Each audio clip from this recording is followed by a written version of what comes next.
So இந்த சூப்பரான mermaid theme cake எப்படி ஃபினிஷ் பண்ணேன்னு இந்த வீடியோல பார்க்கலாம்.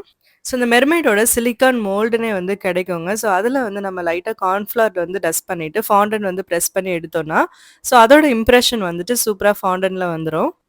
ஸோ அந்த இம்ப்ரஷன் எடுக்கும்போது லைட்டா அதில ஒரு கிராக் மாரி இருந்துச்சு. ஸோ இந்த 3 ஃபிங்கர் வந்து என்னோட பையனோடதுங்க.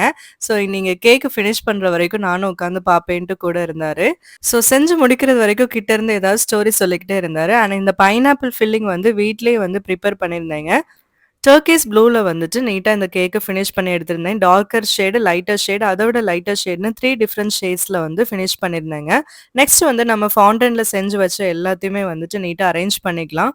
ஸோ இந்த மாதிரி டிஷ்யூ மேல மேல வச்சு நான் ஃபவுண்டன்ட் ஒர்க் எல்லாம் நீட்டா வந்து ஏர் டைட் பாக்ஸ்ல வந்து பிளேஸ் பண்ணியிருந்தேன்.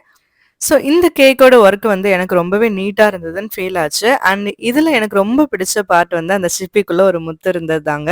உங்களுக்கும் இது பிடிச்சிருக்குன்னா கண்டிப்பா ஒரு லைக் பட்டன் குடுங்க. Keep supporting my channel. Thanks for வாட்சிங்.